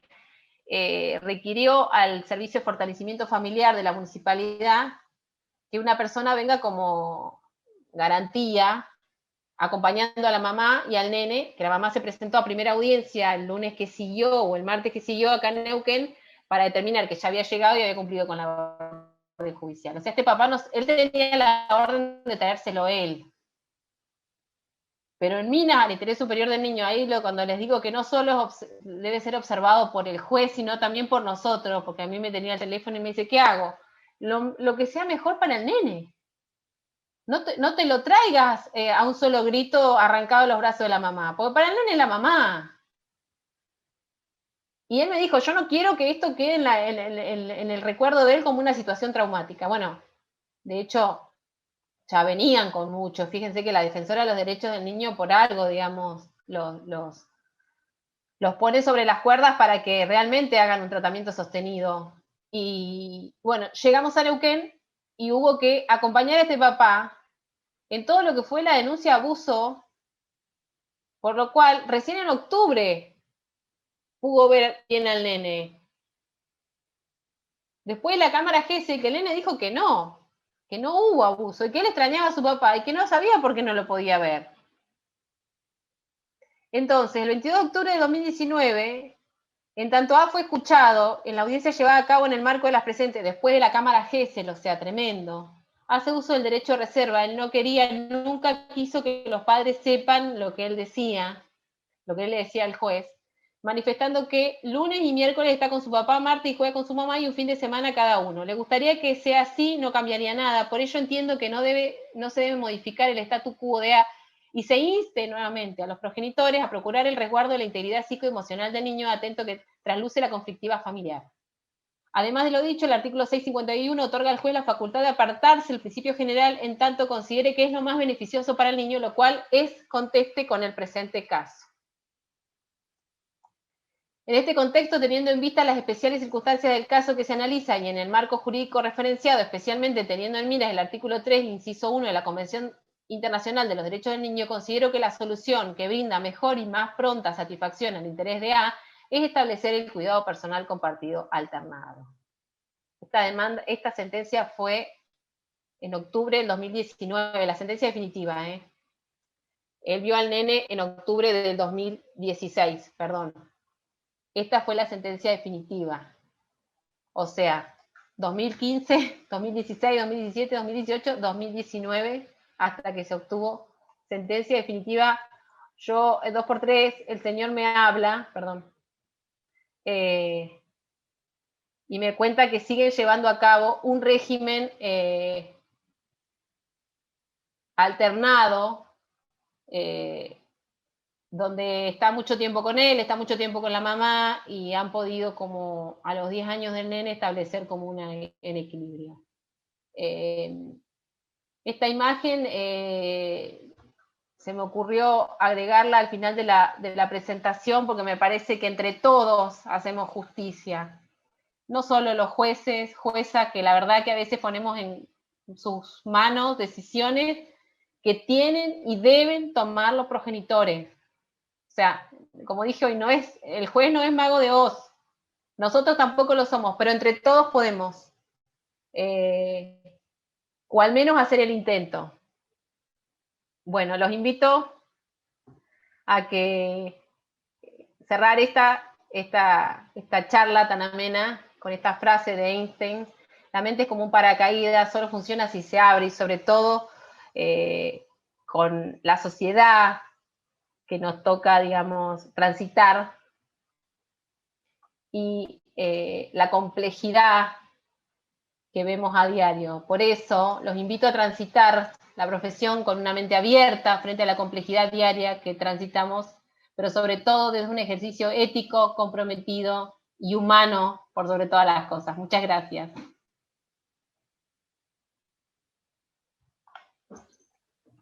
Muchas gracias, Laila. ¡Qué caso!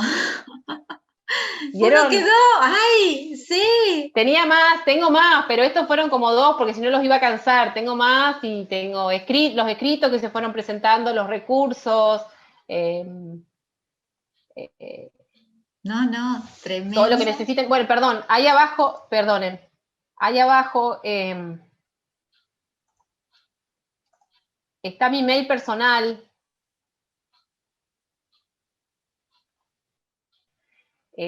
Somos colegas y el trabajo lo hacemos en equipo, estamos de un lado o del otro, no personalicemos, no nos hagamos carne, seamos compañeros. Estamos atravesando épocas difíciles, la pandemia ha sacado lo peor y lo mejor de cada uno, así que está a disposición en lo que yo les pueda ayudar y lo que ustedes me puedan colaborar también.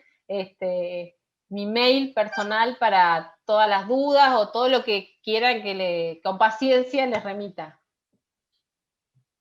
Acá está, lailafs@yahoo.com. Ahora sí dejo de compartir. Excelente, Laila, muchas gracias. Acá quedaron con una pregunta que la hago, igual creo que la dijiste de alguna manera, porque se tiende a disminuir la conflictividad familiar, pero ¿qué pasó con esa progenitora por la falsa denuncia por abuso? ¿Se le aplicó sanción? Porque es muy habitual esa práctica para evitar el contacto. Él hizo una denuncia por falsa denuncia. Después se le brindó la posibilidad de iniciar una acción de daños y perjuicios. Pero el progenitor no quiso. Porque ya cuando empezó a ver al nene todas las semanas, pernoctar con él, me dijo, bueno, listo, Laila, yo no quiero saber más nada. Suele ocurrir esto. Quiso terminar el proceso el anteaño pasado, eso ya lo siguieron en el estudio cuando yo ya no estaba, me comentaba mi ex socia. Gracias, ahí estoy viendo algo, pero no había visto los comentarios. No, muchas gracias, son muy generosos. No, excelente. No, realmente... Este papá no quiso, porque nosotros lo que le dimos obviamente uno le brinda todas las herramientas. Lo que yo quería acá es una acción por daños y perjuicios, porque realmente el perjuicio fue muy fuerte. El nene lo que dijo en la cámara GESEL, yo lo puedo decir, es que con una amiguita del jardín, que la mamá era amiga del papá, sé que era una chica con la que él salía, le dio un beso en la boca y le tocó, le dio una palmada en la nalga. Y por eso el señor tuvo que hacer frente a un proceso penal. Igual, después la Cámara GESEL se desestimó, no fue un proceso completo, ¿sí? Lo sobreseyeron, pero tuvo que llegar al sobreseimiento este papá. O sea, fue muy doloroso. A mí es un caso que me atravesó por todas las aristas que tiene. Ni les digo los antecedentes de violencia, régimen de comunicación con el Código de Vélez.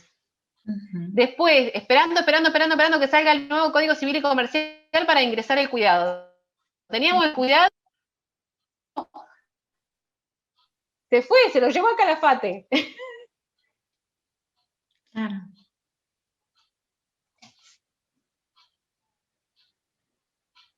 Laila, ¿estás? Sí. ¿Alguna pregunta?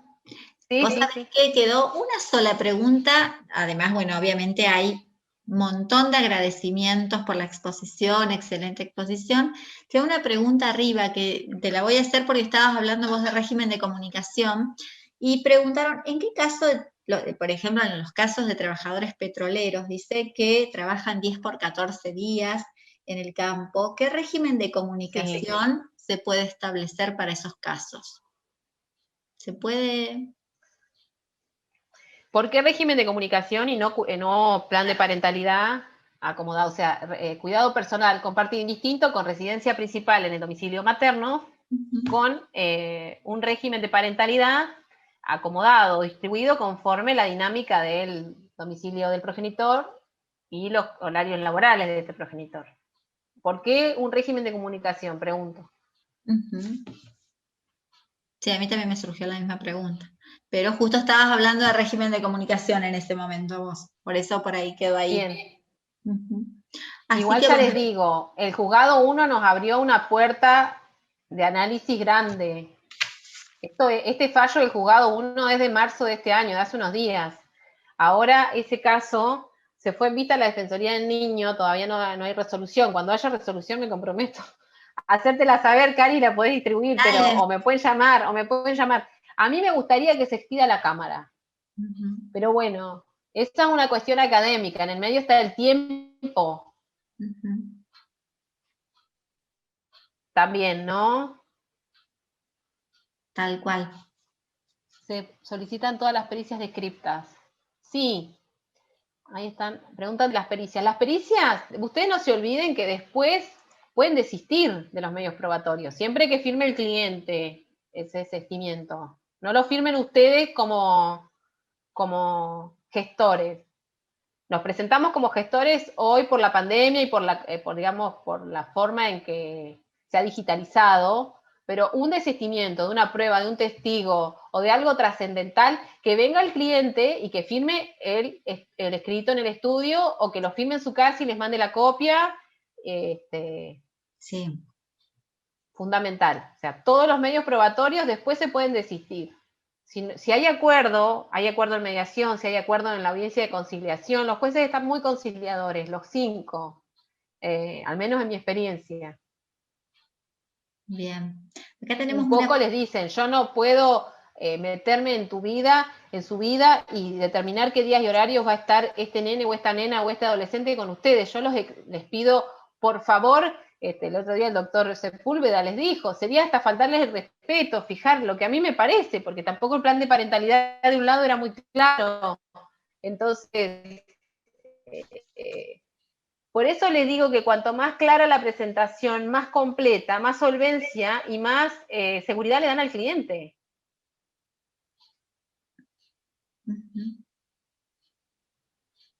Ya les digo, está mi mail y lo que necesiten, todos los colegas saben que esto es un trabajo compartido y conjunto, independientemente de esta charla.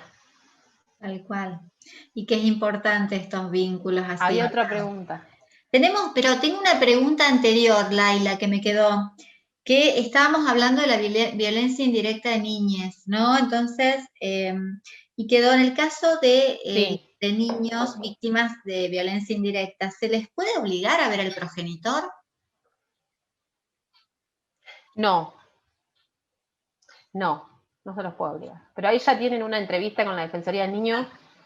Inclusive muchas veces cuando hay conflicto de intereses, yo he intervenido en algunos casos como abogada del niño, la verdad que los chicos nos sorprenden.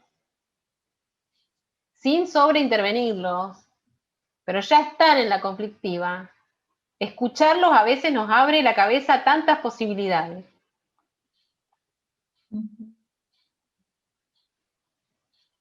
Claro que no se lo puede obligar, claramente. Pidan la intervención, pidan que sea escuchado por la Defensoría y el juez, o por la Defensoría sola, o si ese niño asiste a espacio terapéutico, como pasa, adjunten una opinión de la psicóloga, en donde ella se jueguen, no todos se juegan, ¿no?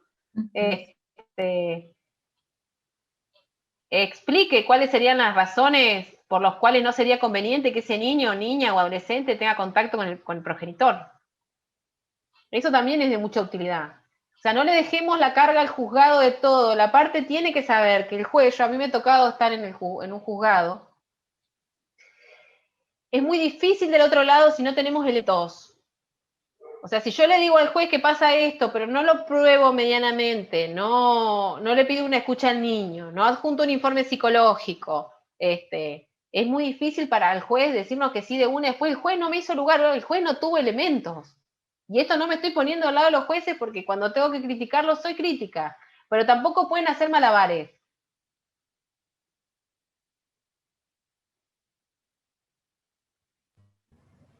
Y es la responsabilidad nuestra con el compromiso del interés superior del niño en estas cuestiones. Exactamente. Y cuando hay conflicto de intereses que ustedes ven como abogados, que hay conflicto entre lo que dice la madre y lo que dice el chico, sugiéranle a la progenitora que solicite a la jueza se le designe un abogado del niño de acuerdo a su capacidad progresiva. No va a tener un abogado del niño un nene de 5 años, no sé, digo, ¿no? Pero un nene de 9, 10, 11, a mí me ha tocado con de 11 años, y la verdad que tienen otra mirada.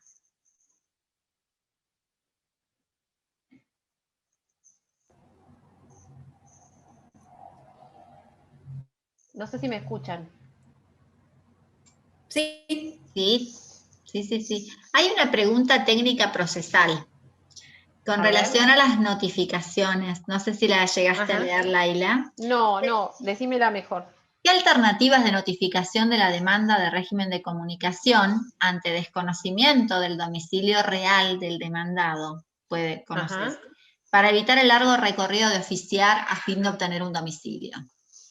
Bueno, ¿qué alternativas lo hay? que yo estoy haciendo ahora es que la señora sabe, cordón amarillo, reja blanca, no sé. Lo que doy esas especificaciones, si puedo poner una foto, también la adjunto, vieron que ahora se puede, pero a su vez faculto a que la señora acompañe al oficial notificador para efectivizar esa notificación. La mayoría de los juzgados dicen que sí. O también ahora estoy informando que en tal franja horaria el progenitor no está, van a la mañana y el progenitor no está o la progenitora no está. Entonces solicito las dos cosas, que la notificación se haga en tal franja horaria y facultando a la señora X a acompañar al oficial notificador. Ahí son efectivas, para evitar todos los oficios a la Secretaría Electoral, a las empresas de celulares y demás. ¿A eso se refiere la pregunta? Sí, yo creo que apuntaba a eso. En realidad se ve que se desconocía el domicilio, o sea, no tenía idea, o sea, no se tiene igual, el domicilio. a ver, principio de defensa, sí. Principio constitucional, yo lo tengo que poder notificar. O en el domicilio laboral, o con la señora acompaña el oficial notificador, porque si no siguen siendo dichos o expresiones de una parte. Entonces yo como juez del otro lado, a mí me pasaba en el otro fuero laboral, pasa lo mismo, que queda en una incertidumbre, o sea, la notificación es uno de los actos más importantes. Por eso es tan importante también que el cliente sepa que si ellos no nos suministran esos datos, tampoco nosotros tenemos la varita mágica para decir a ver dónde vive este hombre. Yo se los digo así de claro, ¿eh? Tal cual. Bien. Me parece que no tengo más preguntas yo en el chat. Vos, Lore, no sé si... Bueno, acá muchas gracias por compartir tu experiencia. Hay un montón de muchas gracias. Excelente, muy práctico el desarrollo de los temas. Hay una de un abuso. La madre del menor fue abusada por el abuelo materno del menor. Sí. A ver. ¿El abuelo tiene derecho a verlo? Claramente no. Claramente no. Si el hecho fue denunciado, la madre del menor fue abusada por el abuelo materno. No, de ninguna manera. O sea, yo tengo un caso y nos opusimos, está en etapa probatoria y tampoco lo aconseja ninguna de ni el informe ni nada. O sea, la que pide vincularse es la abuela del progenitor que abusó del nene, que pide, o sea, haciendo uso del derecho de comunicación, pide comunicarse con el nene y bueno, ya la Defensoría de los Derechos del Niño también emitió dictamen en contrario. Igual cada caso tiene una particularidad que es como una ingeniería, somos como artesanos, digo yo. No, ningún caso es igual a otro, No. si bien son parecidos, cada caso conlleva que tengamos que por eso salir de esta zona de confort, ¿no? Que por ahí veníamos acostumbrados con el código anterior, con ese código tan riguroso, con un esquema patriarcal, abrámonos a la solidaridad familiar, a la multiplicidad de situaciones que puedan ocurrir, a que los principios convencionales hay que hacerlos efectivos, y no los hace efectivos solamente un juez, nosotros en la práctica también. Aparte siempre tenemos, o sea, yo siempre digo lo mismo, ningún ser humano es igual a otro ser humano, entonces los mismos clientes son totalmente distintos en sus Acá vuelven a preguntar, apreciaciones. ¿el régimen de comunicación es solo para el cuidado unilateral? A ver, yo que sigo la escuela de Marisa Herrera, Natalia de la Torre, Federico Nótrica, y sí, y lo dicen en todas las disertaciones. Cuidado personal unilateral, lo que pido es, o hago efectivo el derecho de comunicación a través de un régimen de comunicación. Cuando hablo de cuidado personal compartido en sus dos modalidades, indistinto o alternado, ahí trabajo con una propuesta de un plan de parentalidad cuando voy a presentar la demanda. Para mí, la propuesta tendría que ser requisito de admisibilidad. Si no está la propuesta, para mí tendrían que mandar a que, ¿vieron cómo pasa con el divorcio? Que si no presentamos el convenio regulador o la propuesta de convenio regulador, nos obligan a readecuar o a presentar la propuesta. Acá tendría que pasar lo mismo el cuidado personal y lo mismo con el cuidado unilateral con régimen de comunicación. ¿Qué comunicación pretendo? Ya sea que lo pida o que lo pretenda. ¿Me explico?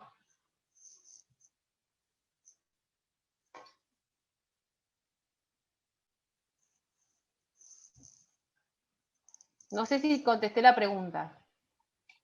Muchas gracias. No, es impresionante los agradecimientos.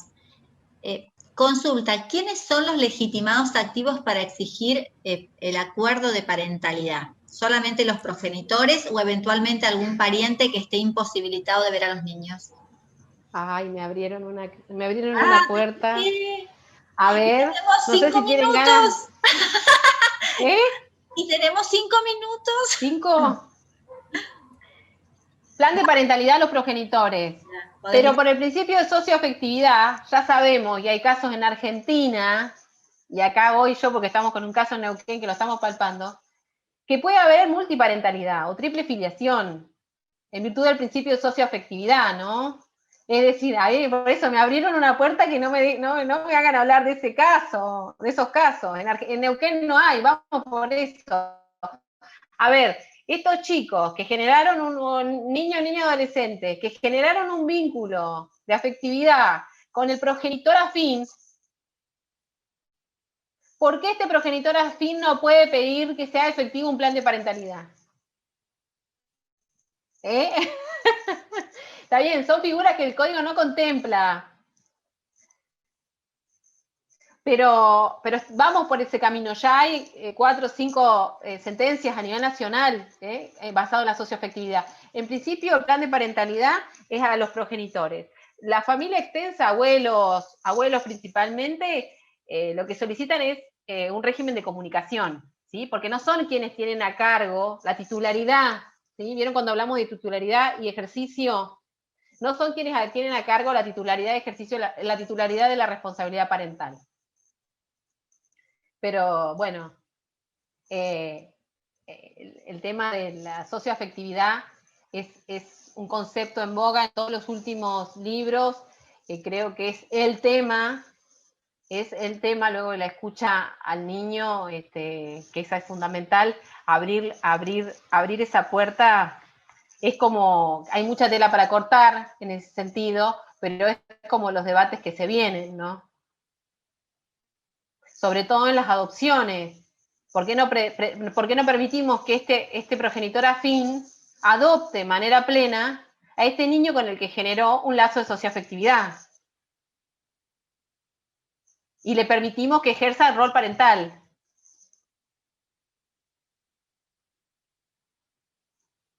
No sé si contesté la pregunta. Sí, igual el tema ese punto también es como un tema bastante amplio y que hoy Totalmente, ahí Aileen Blanco dice, totalmente, nos deja las puertas para que podamos crear estos trajes a medida. Este Código Civil de vanguardia nos deja las puertas para pedir inconstitucionalidades, porque justamente este concepto de socioafectividad está abriendo camino a un universo mucho más grande.